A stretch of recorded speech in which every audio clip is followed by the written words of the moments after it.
Question 35 is about AC generator with a diode to a capacitor. So first of all, look at the diode. The diode means only allow the current to flow through when it is plus and minus. So the voltage, input voltage will becomes when it is positive. Okay, let it go inside. Okay, when it is negative, it becomes 0 and then positive again.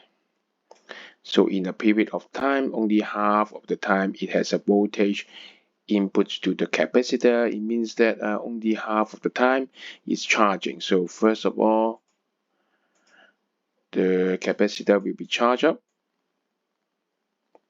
Okay, and then after that, when the voltage of the capacitor is larger than that of the input voltage, it is discharging time.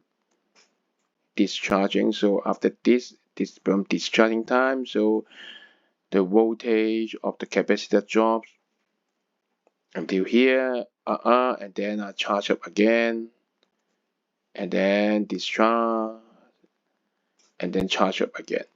So the feature is only half the period has input voltage, and in the first half of the cycle, when the voltage of the battery or the generator is larger than that of the capacitor, is charging time, and then it's discharging time, and then charging, discharging. So the curve is like this.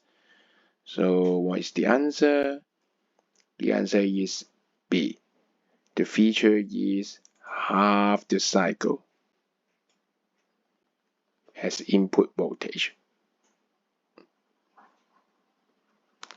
Be careful of it, okay? Thank you.